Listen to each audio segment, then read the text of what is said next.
शहर से बहुत दूर एक गांव था। उस गांव में एक बरगद का पेड़ था। उस पेड़ पर एक झूला लटका हुआ था, लेकिन कोई भी गांव वाला उस झूले पर बैठने की हिम्मत नहीं करता था। एक दिन घसीटा और उसकी पत्नी निर्मला सो रहे होते हैं। तभी उन्हें खिड़की से किसी के रोने की आवाज आती है। इस वजह से घसीटा की नींद खुल जाती है। अरे ये कौन है? हे भगवान, लगता है ये आवाज उसी बरगद के पेड़ की तरफ से आ रही है। अरे निर्मला, जल्दी उठो, देखो ना, आज फिर से वही रोने की आवाज आ रही है। हे भगवान, ये रोने की आवाज तो उसी झूले की तरफ से आ रही है। तुम डरो नहीं, मैं अभी देखता हूँ। फिर घसीटा खिड़की की तरफ जाता है तो उसकी आंखें फटी की फटी रह जाती हैं। उसे झूले पर एक औरत दिखाई देती है। उसने सफेद रंग की साड़ी पहनी होती है और रो रही होती है। अरे निर्मला, जल्दी यहाँ आओ, देखो झूले पर कोई बैठा हुआ है। फिर निर्मला भी जल्दी से खिड़की की ओर जाती है और उस औरत को देखने लगती है। अजी, ये वही चुड़ैल तो नहीं जिसने इस झूले पर अपना कब्जा कर रखा है? तुम्हारा दिमाग खराब तो नहीं हो गया? वो सिर्फ एक औरत है। अजी, भला रात के 2 बजे कौन पेड़ के नीचे झूला झूलता है? अब तुम रुको, मैं अभी बाहर जाकर देखता हूँ। अरे रुको रुको, तुम्हारा दिमाग खराब तो नहीं हो गया जो खुद मौत के मुंह में मरने के लिए जाना चाहते हो? मैं आपको कहीं नहीं जाने दूंगी। तभी वह चुड़ैल अचानक से गायब हो जाती है। ये सब देखकर वे दोनों डर जाते हैं। अरे मर गए रे, ये तो गायब हो गई। मैंने आपसे कहा था ना जी, ये कोई आम औरत नहीं है। तुम सही कहती हो निर्मला, इस झूले में जरूर कोई गड़बड़ है, तभी कोई गांव वाला इसके आसपास जाने में भी डरता है। अजी, आज तक तो हमने इस झूले के बारे में सिर्फ अफवाहें ही सुनी थी। आज तो अपनी आंखों से देख लिया। मैं अब इस घर में और नहीं रहने वाली। फिर अगले दिन निर्मला का भाई अपनी पत्नी के साथ शहर से उसके घर आता है। अरे निर्मला बहन, तुम कहाँ हो? अरे भाई, आज तुम्हें अपनी बहन की याद कैसे आ गई? बस ऐसे ही बहुत दिन हो गए थे, तो मैंने सोचा अपनी प्यारी बहन से मिल लूं आज। फिर वे लोग पूरा दिन हंसी मजाक करके बिता देते हैं। और फिर रात होने पर, बबलू भाई, तुम नीलू के साथ इस कमरे में सो जाओ, हम साथ वाले कमरे में सो जाते हैं।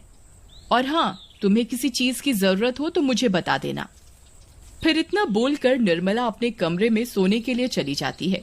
फिर कुछ देर के बाद नीलू की नजर खिड़की के बाहर उस झूले पर पड़ती है। अजी, इधर आइए, वो देखिए, वो पेड़ के नीचे एक झूला लगा हुआ है। हमारे शहर में तो ऐसा कहीं देखने को नहीं मिलता। चलिए ना, मेरा बहुत मन है झूला झूलने का, चलिए ना। अरे रुको रुको, अभी तो रात हो गई है, सुबह होते ही झूल लेना, अभी सो जाओ। फिर इतना बोलकर बबलू सोने चला जाता है, लेकिन नीलू उसी झूले को देखती रहती है। अजी सुनिए ना, चलिए ना, मेरा बहुत मन है। लेकिन बबलू नीलू की बात को अनसुना कर देता है और सो जाता है। फिर नीलू सोचती है, अरे ये झूला तो एकदम घर के पीछे ही है, मैं खुद ही चली जाती हूँ। फिर इतना सोचकर नीलू घर से अकेले ही निकल पड़ती है और सीधा उस झूले के पास पहुंच जाती है। अरे वाह, जैसा मैंने सोचा था ये तो बिल्कुल वैसा ही निकला। आज तो मजा ही आ गया। फिर नीलू उस झूले पर बैठ जाती है और झूला झूलने लगती है और गाना गाने लगती है। पंछी बनूं उड़ती फिरूं मस्त गगन में, आज मैं आजाद हूँ दुनिया के चमन में।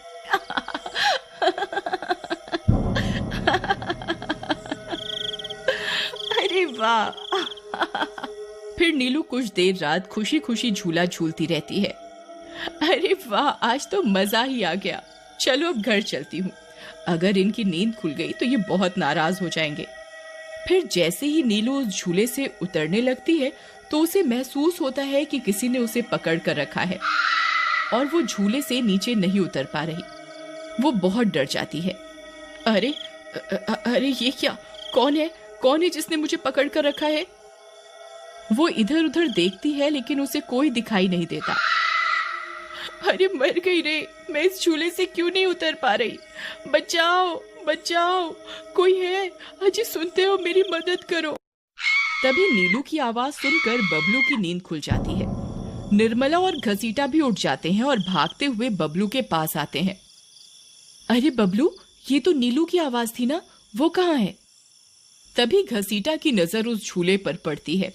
उसे नीलू उस पेड़ के नीचे पड़ी हुई दिखाई देती है। हे भगवान, ये क्या अनर्थ हो गया? नीलू उस झूले के पास कैसे चली गई? फिर वे तीनों भागते हुए उस झूले के पास जाते हैं। उन्हें नीलू वहां बेहोश पड़ी हुई मिलती है। हे भगवान, ये तुम्हें क्या हो गया नीलू? नीलू, तुम्हें यहाँ नहीं आना चाहिए था। हे भगवान, अब क्या होगा? फिर वे सब लोग वापस अपने घर आ जाते हैं और सुबह होने पर नीलू को होश आता है। नीलू, तुम ठीक तो हो ना? आज के बाद कभी उस झूले के पास नहीं जाना। उस झूले पर किसी चुड़ैल का साया है। ठीक है दीदी, मैं आज के बाद उस झूले के पास कभी नहीं जाऊंगी। फिर रात होने पर सब सो रहे होते हैं। तभी नीलू की नींद खुल जाती है। उसकी आंखें लाल हो जाती हैं और उसके पैर उल्टे